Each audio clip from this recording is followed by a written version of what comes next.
सास बहू का झगड़ा। अनामिका की सास पुष्पा अपनी बहू को कुछ खास पसंद नहीं करती थी और इसीलिए दोनों सास बहू में आए दिन झगड़ा होता रहता था। सास बहू के झगड़े के चक्कर में अनामिका के पति मोहित की जिंदगी मुश्किल में पड़ गई थी। बेचारा बार बार माँ और बीवी के झगड़े को सुलझाता ही रहता था, लेकिन दोनों समझने का नाम नहीं लेती थी। वैसे तो सब कुछ ठीक ठाक चल रहा था, लेकिन एक दिन अनामिका और पुष्पा के अंदर जोरदार झगड़ा हुआ और बात कुछ इस तरह थी। बहू, मैंने तुम्हें कल अपनी एक साड़ी धोने के लिए दी थी। हाँ मम्मी जी, वो साड़ी धोकर मैंने आपकी अलमारी में रख दी है। उसी की बात कर रही हूँ मैं। जरा देख तो, इस साड़ी को देखकर किसी भी तरह से लगता है ये धुली हुई है।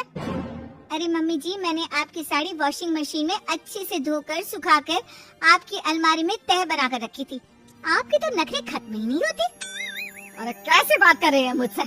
मेरे नखरे? अरे मोहित, जरा ये देख तो, ये साड़ी धुली हुई लग रही है क्या?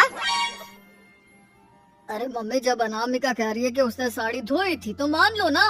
हर बात पर झगड़ा करना जरूरी है क्या? क्या है ना मोहित, तुम्हारी माँ को तो मेरे हर काम में नुस्ख निकालने की आदत पड़ गई है।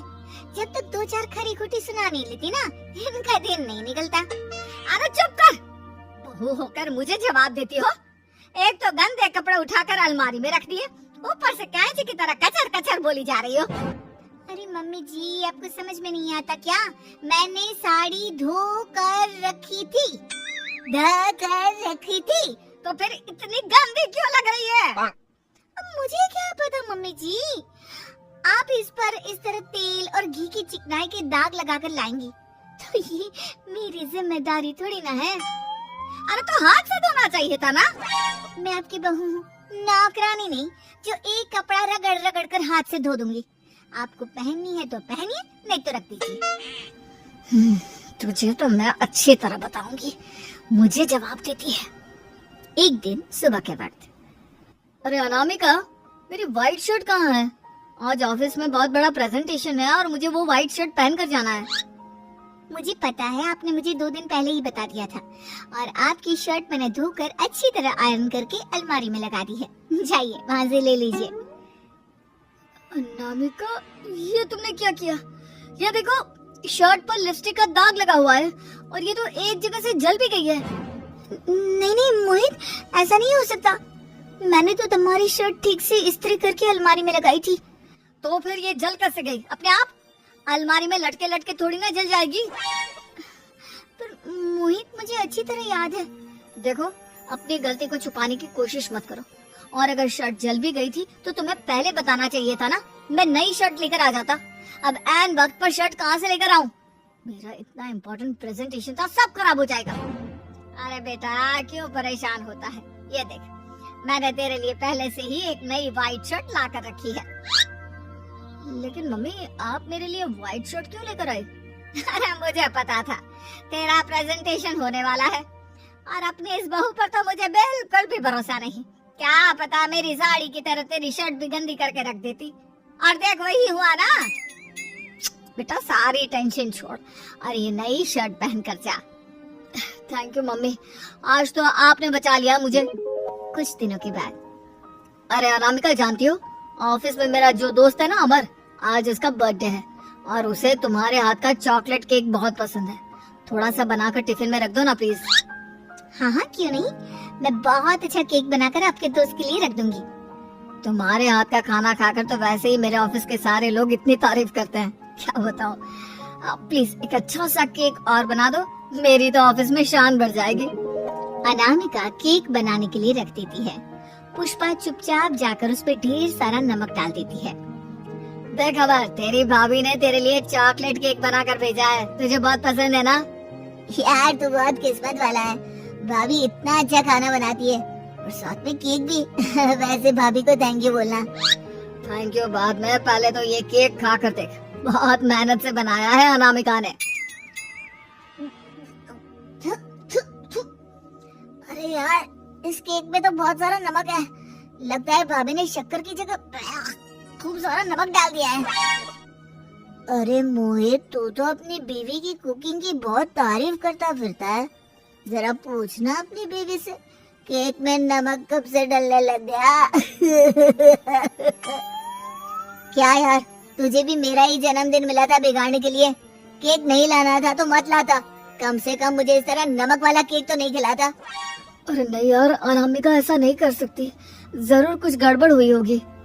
घर जाने के बाद, अनामिका, अगर तुम्हारा केक बनाने का मन नहीं था तो ना बनाती, लेकिन मेरी बेइज्जती करवाने की क्या जरूरत थी? अरे आपकी बेइज्जती, ये आप क्या कह रहे हैं? मैंने तो सुबह आपको इतने अच्छे तरीके से केक बना कर दिया था।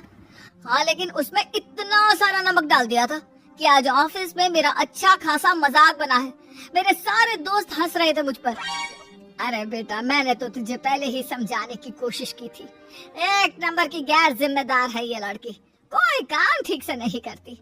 उस दिन भी गंदी साड़ी रखती थी मेरी अलमारी में और झूठ बोल रही थी। कुछ दिनों के बाद, अनामिका देखो, मैंने अपना लैपटॉप चार्जिंग पर लगाया है, उसे अच्छी तरह चार्ज होने देना। मेरी एक अर्जेंट मीटिंग है, प्लीज बीच में से हटाना मत। हाँ हाँ ठीक है, मैं नहीं हटाऊंगी। पुष्पा चुपचाप से जाकर चार्जिंग का बटन बंद कर देती है। थोड़ी देर बाद, अरे ये लैपटॉप चार्ज क्यों नहीं हुआ? और ये बटन किसने ऑफ कर दिया? अनामिका, इधर आओ।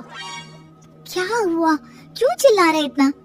अनामिका, मैंने तुमसे कहा था ना, मेरा लैपटॉप चार्जिंग पर लगा हुआ है, मेरी अर्जेंट मीटिंग है। तुमने इसका स्विच ऑफ क्यों कर दिया? अरे मैंने ऐसा कुछ नहीं किया, मैं क्यों स्विच ऑफ करूंगी? कुछ दिनों से देख रहा हूँ अनामिका, कम से कम तुम्हें इस बात का तो ध्यान रखना चाहिए था कि मेरी कितनी इम्पोर्टेंट मीटिंग थी। अब क्या करूँगा मैं?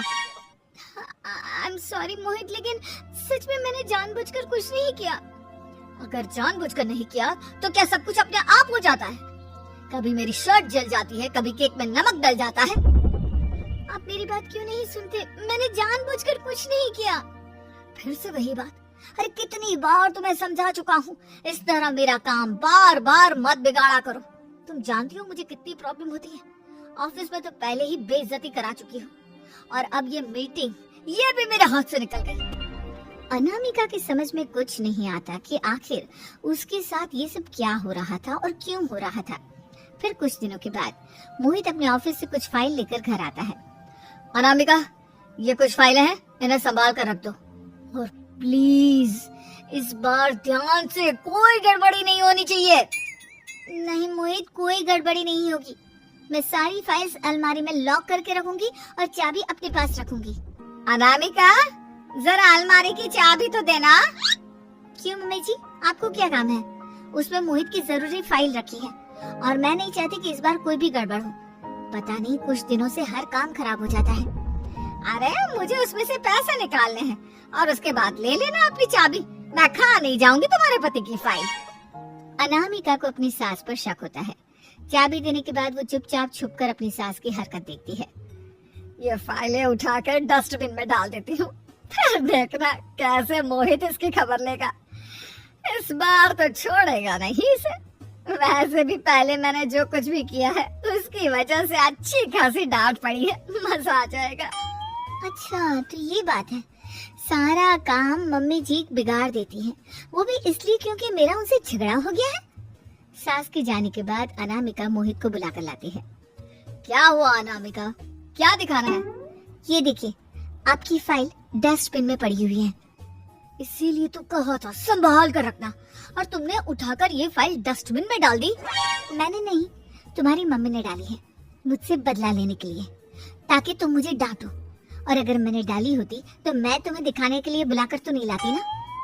सही कह रही हो, मैं अभी मम्मी से जाकर बात करता हूँ।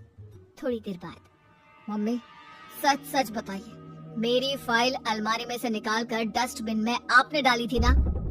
अरे अपनी माँ पर इल्जाम लगाता है, शर्म नहीं आती तुझे? मैं इल्जाम नहीं लगा रहा हूँ मम्मी, जो सच है वही पूछ रहा हूँ। आप जल्दी से बताइए आपने ऐसा क्यों किया? अरे तो क्या करती, तेरी बीवी मुझसे झगड़ा करती है, उल्टे सीधे जवाब देती है, मुझे उससे बदला लेना था। अरे मम्मी, लेकिन आप दोनों के झगड़े के चक्कर में मेरा कितना नुकसान हुआ है, ये कभी सोचा आपने? मम्मी जी, अगर आपका बदला पूरा हो गया हो तो आइंदा ऐसी कोई हरकत मत करना, क्योंकि अब आपकी सच्चाई हमारे सामने आ चुकी है। ये तो वाकई बताएगा मैं क्या करूंगी और क्या नहीं। मम्मी जी, कहा ना आप ऐसा कुछ नहीं करेंगी। अरे मेरी जो मर्जी आएगी वो मैं करूंगी। मेरा सर घूम रहा है। सास बहू के झगड़े में मेरी जिंदगी का तो कचरा हो गया है, कचरा।